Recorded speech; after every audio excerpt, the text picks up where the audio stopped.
প্রিয় উচ্চ মাধ্যমিক শিক্ষার্থী ভাই বোনেরা, তোমাদের জন্য আজকে আমি ক্লাস 12-এর জিওগ্রাফি সাজেশন নিয়ে প্রস্তুত হয়েছি। তো তোমাদের জিওগ্রাফিতে টোটাল 35 মার্কের বড় কোয়েশ্চেন থাকবে, অর্থাৎ 7 মার্কের 5টা কোয়েশ্চেন থাকবে 35 মার্কের। এবং তোমাদের জিওগ্রাফি সিলেবাস দুটি ভাগে বিভক্ত, একটা হচ্ছে প্রাকৃতিক ভূগোল এবং 2 নম্বর হচ্ছে অর্থনৈতিক ভূগোল। তো প্রাকৃতিক ভূগোলে তোমাদের টোটাল 7টি চ্যাপ্টার রয়েছে। তো এই 7টি চ্যাপ্টার থেকে, অর্থাৎ প্রাকৃতিক ভূগোল থেকে তোমাদের মোট 2টি 7 মার্কের কোয়েশ্চেন লিখে আসতে হবে, অর্থাৎ আসবে 4টি 7 মার্কের কোয়েশ্চেন, যেখান থেকে তোমাদের 2টি 7 মার্কের কোয়েশ্চেন লিখে আসতে হবে। তো আজকে আমি সেই অধ্যায়গুলি থেকে তোমাদের গুরুত্বপূর্ণ কোয়েশ্চেনগুলি নিয়ে আলোচনা করব। তোমাদেরকে আগেই বলে রাখি যে তোমাদেরকে আমি 5-7টা কোয়েশ্চেন দিয়ে বিপদে ফেলবো না, যে 5-7টা তোমাদেরকে বড় কোয়েশ্চেন দিয়ে দিলাম, দিয়ে বললাম যে এখান থেকেই তোমাদের কমন চলে আসবে। এটা সম্ভব না, কারণ জিওগ্রাফিতে তোমাদের কোয়েশ্চেন পার্টে পার্টে হয়ে থাকে, অর্থাৎ 7 মার্কের একটি কোয়েশ্চেন 6+1, 5+2, 4+3 বা 2+2+3 এইভাবে ভেঙে ভেঙে এসে থাকে।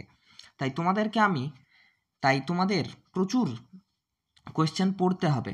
কোয়েশ্চেনগুলো অবশ্যই বেশি, কিন্তু এই কোয়েশ্চেনগুলি তোমরা পড়ে গেলে তোমরা নিশ্চিন্তে পরীক্ষাতে 100তে 100 কমন পেয়ে আসবে। তো আজকে তোমাদের প্রাকৃতিক ভূগোলের সম্পূর্ণ অধ্যায়গুলি থেকে তোমাদের সাজেশনগুলো নিয়ে আলোচনা করব। এগুলো তোমরা পড়ে যাও, তোমরা এখান থেকে সবগুলো কমন পেয়ে যাবে।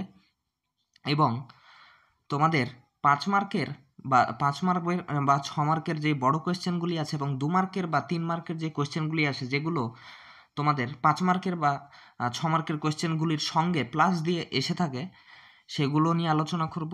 তোমাদের আলাদাভাবে যে কোন কোয়েশ্চেনটা কিভাবে আসতে পারে, কত নম্বরের আসতে পারে, সেটা তোমরা দেখে নাও। তো তোমাদের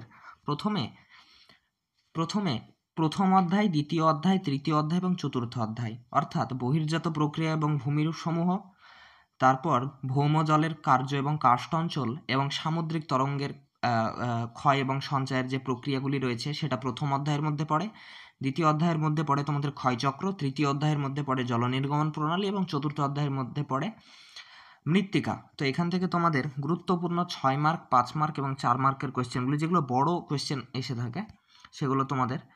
তো প্রথম কোয়েশ্চেন, এই কোয়েশ্চেনটি মানে এমনই একটা কোয়েশ্চেন যেটা ধরে নাও পড়ে গেছে।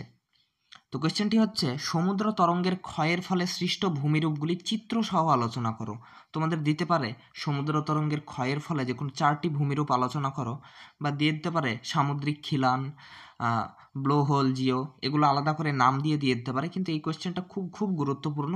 এবার ধরে নাও তোমরা এই কোয়েশ্চেনটা চলে এসেছে, এটা 5 মার্কের জন্য বা 6 মার্কের জন্য পড়ে যাবে।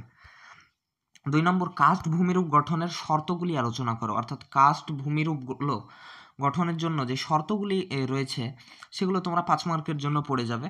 3 নম্বর, ভৌম জলের নিয়ন্ত্রকগুলি আলোচনা করো, অর্থাৎ ভৌম জল গঠনের জন্য যে নিয়ন্ত্রকগুলি প্রয়োজন বা সেগুলি সম্বন্ধে তোমাদের আলোচনা করতে হবে। এটাও 4 বা 5 মার্কের জন্য আসতে পারে। 4 নম্বর, প্রবাল প্রাচীর গঠনের অনুকূল অবস্থা সম্বন্ধে আলোচনা করো। এই 4টি কোয়েশ্চেন তোমাদের প্রথম অধ্যায় থেকে পড়লেই যথেষ্ট। এখান থেকে তোমাদের যদি 5 মার্ক বা 4 মার্ক বা 6 মার্কের কোয়েশ্চেন আসে, এখান থেকে আসবে।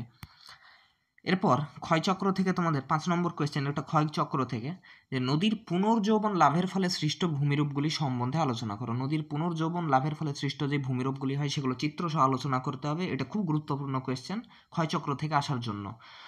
অথবা আসতে পারে 6 নম্বরে, স্বাভাবিক ক্ষয়চক্র এবং শুষ্ক ক্ষয়চক্রের মধ্যে পার্থক্য আলোচনা করো। অর্থাৎ উইলিয়াম মরিস ডেভিসের 2টো ক্ষয়চক্র রয়েছে, একটা হচ্ছে স্বাভাবিক ক্ষয়চক্র, যেটাকে নদী ক্ষয়চক্র বলা হয়, দুটোই নদী ক্ষয়চক্র, কিন্তু একটা হচ্ছে শুষ্ক জলবায়ু অঞ্চলে এবং একটা হচ্ছে আর্দ্র জলবায়ু অঞ্চলে। তো এই দুটো ক্ষয়চক্রের মধ্যে পার্থক্য, এটা 4 মার্কের জন্য বা 5 মার্কের জন্য আসতে পারে। 7 নম্বর, জল নির্গমন প্রণালীর নিয়ন্ত্রকগুলি সম্বন্ধে আলোচনা করতো, অর্থাৎ ড্রেনেজ প্যাটার্নের যে নিয়ন্ত্রকগুলি রয়েছে বা ফ্যাক্টরগুলি রয়েছে, সেগুলো সম্বন্ধে তোমাদের আলোচনা করতে হবে। এবং বিভিন্ন প্রকার জল নির্গমন প্রণালীগুলি সম্বন্ধে তোমরা আলোচনা করো, এই চিত্রসহ। এক্ষেত্রে তোমাদের আমি একটাই কোয়েশ্চেন দিয়ে দিয়েছি যে বিভিন্ন প্রকার জলনির্গমন প্রণালীগুলি সম্বন্ধে আলোচনা করো, কিন্তু এখান থেকে তোমাদের বলে দিতে পারে পিনের জলনির্গমন প্রণালী 2 মার্কের জন্য চলে আসতে পারে, বা অঙ্গুরীয়কার জলনির্গমন প্রণালী 2 মার্কের জন্য চলে আসতে পারে। তাই এই 8 নম্বরের কোয়েশ্চেনটা অনেকগুলো পার্টে বিভক্ত, তাই এই কোয়েশ্চেনগুলো তোমরা 2 মার্কের জন্য অবশ্যই পড়ে যাবে এবং টোটালি তোমরা এটা 5 মার্ক বা 6 মার্কের জন্য পড়ে যাবে। 9 নম্বর, মৃত্তিকা গঠনের বিভিন্ন নিয়ন্ত্রকগুলি সম্বন্ধে আলোচনা করো, অথবা মৃত্তিকা গঠনের সক্রিয় এবং নিষ্ক্রিয় নিয়ন্ত্রকগুলি সম্বন্ধে আলোচনা করো, অথবা মৃত্তিকা গঠনে আদিশিলা ও জলবায়ুর প্রভাব আলোচনা করো। তো এই কোয়েশ্চেনটি এতভাবে আসতে পারে, অর্থাৎ মৃত্তিকা গঠনের যে নিয়ন্ত্রকগুলি সেগুলো 2টো বা 1টা বা 2 মার্কের জন্য দিয়ে দিতে পারে, যে মৃত্তিকা গঠন আদিশিলার প্রভাব আলোচনা করো, এইভাবে দিয়ে দিতে পারে। তাই কোয়েশ্চেনটি বিভিন্নভাবে আসতে পারে। 10 নম্বর, মৃত্তিকা ক্ষয়ের বিভিন্ন কারণগুলি আলোচনা করো, এটাও 4 মার্ক বা 5 মার্কের জন্য আসতে পারে, 3 মার্কের জন্য দিয়ে দিতে পারে। 11 নম্বর, মৃত্তিকার সংরক্ষণ পদ্ধতিগুলি সম্বন্ধে আলোচনা করো, এটাও তোমরা 4 বা 5 মার্কের জন্য পড়ে যাবে। এবং 12 নম্বর কোয়েশ্চেন, মৃত্তিকার পরিলেখ কাকে বলা হয়, একটি আদর্শ মৃত্তিকার পরিলেখ চিত্র সহ আলোচনা করো, এটি 3 মার্ক, 4 মার্ক বা 5 মার্কের জন্য আসতে পারে। তো এই কোয়েশ্চেনটি ভালো করে পড়ে যাবে। এবং 13 নম্বর কোয়েশ্চেন এবং লাস্ট কোয়েশ্চেন, রিয়া ও ফিয়র্ড উপকূলের মধ্যে পার্থক্যগুলি আলোচনা করো, এটি 4 মার্কের জন্য তোমরা পড়ে যাবে। এবং রিয়া ও ফিয়র্ড উপকূলের তোমরা সংজ্ঞাও পড়ে যাবে, কারণ সংজ্ঞাও দিয়ে দিতে পারে। দেখা গেল যে সমুদ্র তরঙ্গের ক্ষয়ের ফলে সৃষ্ট ভূমিরূপগুলি আলোচনা করতে দিল 5 মার্কের, এবং 2 মার্কের দিয়ে দিল যে রিয়া উপকূল বা ফিয়র্ড উপকূল কাকে বলা হয়, বা ডালমেশিয়ান উপকূল কাকে বলা হয়। তো 5 + 2 7, এইভাবেও চলে আসতে পারে। এরপর 2 নম্বর বা 3 মার্কের কোয়েশ্চেন, যেগুলি 5 মার্ক বা 4 মার্কের কোয়েশ্চেনের সাথে 2 মার্ক বা 3 মার্ক ভাবে আসতে পারে, সেগুলো সম্বন্ধে আলোচনা করে। কোয়েশ্চেনগুলি অনেকগুলো বেশি, কিন্তু এই কোয়েশ্চেনগুলি পড়লে তোমাদের 1 মার্কের কোয়েশ্চেনগুলিও হয়ে যাবে, অর্থাৎ 1 মার্কের কোয়েশ্চেনগুলিও তোমাদের ধারণায় চলে আসবে যে এখান থেকে প্রায় প্রত্যেকটা কোয়েশ্চেনই 1 মার্কের জন্য আসার জন্য খুব গুরুত্বপূর্ণ। যেমন 1 নম্বর কোয়েশ্চেন, অ্যাকুইফার ও অ্যাকুইটার্ডের মধ্যে পার্থক্য, সম্মুখ ও পশ্চাৎ তটভূমির মধ্যে পার্থক্য, অবরোহণ ও আরোহণের মধ্যে পার্থক্য, উত্থিত ও নিমজ্জিত উপকূলের মধ্যে পার্থক্য, ইলুভিয়েশন এবং এলোভিয়েশনের মধ্যে পার্থক্য, পেডোকাল ও পেডালফার মৃত্তিকার মধ্যে পার্থক্য। এই কয়েকটা পার্থক্য তোমাদের পড়ে যেতে হবে। এবং 2 নম্বর, যেখানে 2 মার্কেরগুলো যেগুলি পড়তে হবে তোমাদের, গিজার, আর্টেজীয় প্রস্রবণ, ভলকুসিয়ান প্রস্রবণ, সোয়াশ এবং ব্যাকওয়াশ কাকে বলা হয়, সম্পৃক্ত এবং অসম্পৃক্ত স্তর কাকে বলা হয়, ভৌমজলের বিভিন্ন উৎসগুলি সম্বন্ধে আলোচনা করো, যেটা 3 মার্কের জন্য চলে আসতে পারে, বা এই ভৌমজলের বিভিন্ন উৎসগুলি 2 মার্কের জন্য আসতে পারে বা 1 মার্কের জন্য এসে থাকে। গঠনকারী এবং বিনাশকারী তরঙ্গ কাকে বলা হয়, এবং পার্থক্যটাও তোমরা পড়ে যেতে পারো 2 মার্কের জন্য। ফ্রিয়েটিক স্তর কাকে বলা হয়, ডালমেশিয়ান উপকূল কাকে বলা হয়, প্রবাল প্রাচীর কাকে বলা হয়, পর্যায়ন কাকে বলা হয়, এবং পর্যায়নের মাধ্যমগুলি বা পর্যায়নের এজেন্টগুলি কী কী রয়েছে সেগুলি সম্বন্ধে তোমাদের আলোচনা করতে হবে। অ্যাকুইক্লুড কাকে বলা হয়, অন্ধ উপত্যকা এবং শুষ্ক উপত্যকার সংজ্ঞা দাও। নগ্নিভবন কাকে বলা হয়, অধ্যারোপ নদী কাকে বলা হয়, ক্যালসিফিকেশন কাকে বলা হয়, ল্যাটারাইজেশন কাকে বলা হয়, অ্যালকালাইজেশন কাকে বলা হয়, আর এগুলো মৃত্তিকা থেকে মৃত্তিকার সছিদ্রতা কাকে বলা হয়, চার্ণোজম মৃত্তিকা কাকে বলা হয়, বা চার্ণোজম মৃত্তিকার বৈশিষ্ট্যগুলি আলোচনা করো। তারপর মৃত্তিকার অম্লত্ব বা পিএইচ কাকে বলা হয়, হিউমিফিকেশন কাকে বলা হয়। তো এই কোশ্চেনগুলি তোমাদের পড়ে আসতে হবে। এবং এরপরে হচ্ছে পঞ্চম অধ্যায়, ষষ্ঠ অধ্যায় এবং সপ্তম অধ্যায়, অর্থাৎ বায়ুমণ্ডলীয় গোলযোগ, এবং ষষ্ঠ অধ্যায়ে রয়েছে তোমাদের জীববৈচিত্র্য, এবং সপ্তম অধ্যায়ে রয়েছে দুর্যোগ এবং বিপর্যয়। তো এখান থেকে 4, 5 বা 6 মার্কের কোয়েশ্চেন যেগুলি আসতে পারে। প্রথম কোয়েশ্চেন, খুব গুরুত্বপূর্ণ কোয়েশ্চেন, নাতিশীতোষ্ণ ঘূর্ণবাত সৃষ্টির বিভিন্ন পর্যায়গুলি সম্বন্ধে আলোচনা করো।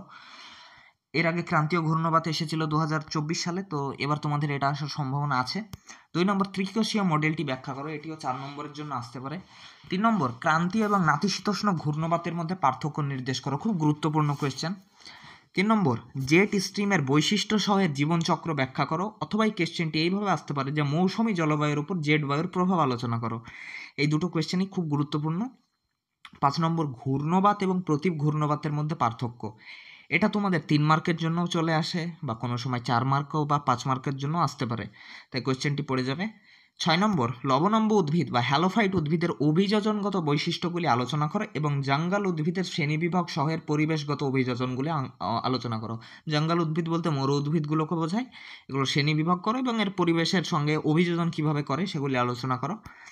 7 নম্বর, জীববৈচিত্র্য সংরক্ষণের বিভিন্ন উপায়গুলি সম্বন্ধে আলোচনা করো, এই কোয়েশ্চেনটিও খুব গুরুত্বপূর্ণ। এবং 8 নম্বর কোয়েশ্চেনটা অত্যন্ত গুরুত্বপূর্ণ, জীববৈচিত্র্যের জিনগত ও প্রজাতিগত বৈচিত্র্য আলোচনা করো, অথবা এই কোয়েশ্চেনটি আসতে পারে বিভিন্ন জীববৈচিত্র্য সম্বন্ধে আলোচনা করো, এবং জীববৈচিত্র্য সংরক্ষণের গুরুত্বগুলি লেখো। 9 নম্বর, ওজোন স্তর ক্ষয়ের কারণ ও প্রভাবগুলি আলোচনা করো এবং গ্রিন হাউস গ্যাসের প্রভাবগুলি আলোচনা করো। এই দুটি কোয়েশ্চেনই তোমাদের 4 বা 5 করে চলে আসে। এবং 10 নম্বর, দুর্যোগ ও বিপর্যয়ের পূর্বের গৃহীত ব্যবস্থাপনাগুলি সম্বন্ধে আলোচনা করে এবং দুর্যোগ বিপর্যয়ের পরবর্তীতে যে ব্যবস্থাগুলি গ্রহণ করা হয় সেগুলি সম্বন্ধে আলোচনা করা। এই 10টি কোয়েশ্চেন এখান থেকে পড়লেই হবে। এবং তোমাদের 2 মার্ক এবং 3 মার্কের যে কোয়েশ্চেনগুলি, প্রথম কোয়েশ্চেনটি খুব গুরুত্বপূর্ণ, যেটা বারবার তোমাদের প্রিভিয়াস ইয়ারের কোয়েশ্চেনে ঘুরিয়ে ফিরিয়ে এসেছে, যে দুর্যোগ এবং বিপর্যয়ের মধ্যে পার্থক্য আলোচনা করো।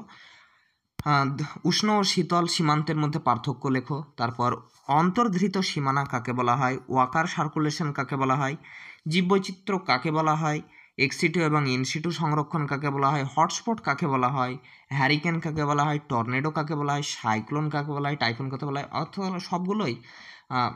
সবগুলোই তোমাদের এই 4টে পড়ে আসতে হবে, যে কোনো একটা চলে আসতে পারে, অথবা এখান থেকে 4টে থেকে তো একটা তোমাদের 1 মার্কের জন্য চলে আসেই।